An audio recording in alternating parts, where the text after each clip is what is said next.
Halo teman-teman, apa kabar semuanya? Pasti sehat selalu ya. Nah, pada kali ini gua mau nyeritain tentang satu hal yang menurut gua sangat penting di dalam dunia IT. Nggak cuma buat coder, tapi juga buat semua yang berkecimpung dalam dunia IT ya. Mau QA atau bahkan manajer, gua yakin ini sangat penting. Nah, mau tahu apa hal itu? Tonton terus videonya dan jangan lupa like and subscribe. Oke, balik lagi dengan gua, The Rambling Engineer. Ada yang bisa nebak apa hal itu? Hal ini sebenarnya sangat simpel dan kalian pasti udah pakai dari ketika kalian mulai programming. Tapi biasanya ini nggak didetailkan dan nggak didalamin. Ini adalah log, tracing, dan monitoring. Sebenarnya ya, ini memang 3 hal sih, tapi mereka itu sangat berikatan erat, dan apapun yang kamu lakukan ketika kamu analisis problem atau masalah, biasanya kamu akan ngecek 3 hal ini. Nah, kenapa sih ini sangat penting? Karena kalau kalian pernah dengar, kalau dalam dunia pemrograman, sebenarnya develop software itu biasanya jauh lebih murah dari maintenance-nya. Karena ketika kita maintenance, nggak cuma infra cost, tapi kita juga harus nge-support ketika ada masalah. Dan ketika ada masalah, bukan cuma perusahaan yang kena dampaknya, tapi juga semua klien yang memakai produk perusahaan itu. Jadi, memang impact-nya cukup besar ya kalau kita nggak nge-resolve issue-nya.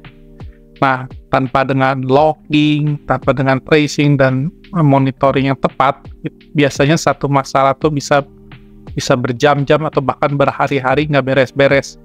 Kalau cuma masalahnya sepele, misalkan bisa ada workaround-nya sih nggak apa-apa ya, tapi kalau misalkan ini merugikan, kan biasanya ini dampaknya sangat besar.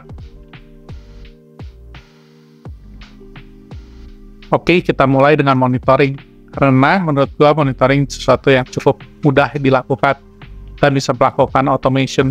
Apa sih monitoring itu? Monitoring itu biasanya kayak kita ngebuat alert kalau misalkan ada sistem down, atau kalau misalkan kita menerima request yang failure terus, atau misalnya proses kita stuck di suatu tempat, kita ngebuat alert ada misalkan Slack channel, atau automatic call ke orang yang bersangkutan, dan lain-lain sebagainya.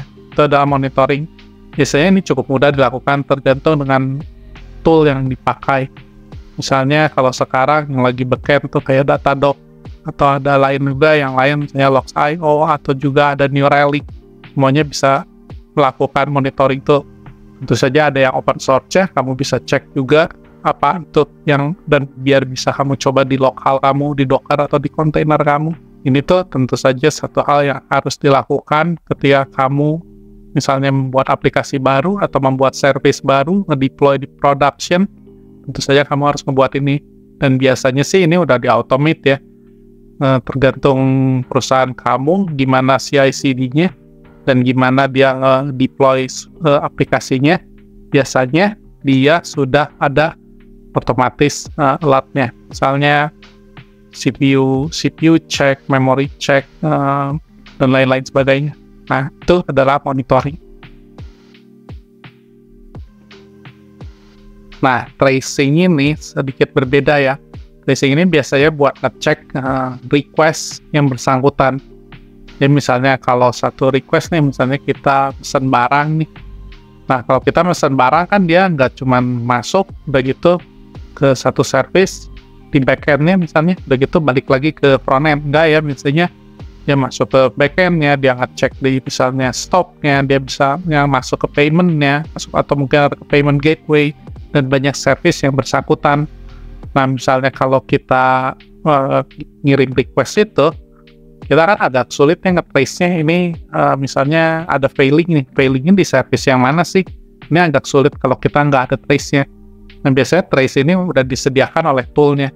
Jadi dia kayak ketika request-nya masuk ke dalam sistem kita, nah dia, misalnya kita pakai Datadog nih, si Datadog tuh udah ngebuat kayak interceptor lah ya. Kita bilang filter atau interceptor ke request-nya, dan dia bakal ngemasukin trace ID dari Datadog-nya, dan trace ID itu bakal dipas ke semua service-service-nya. Jadinya kita bisa ngecek di setiap service kalau ada masalah, kita bisa tahu, oh ini failure-nya misalnya di payment gateway-nya nih, kita bisa cek.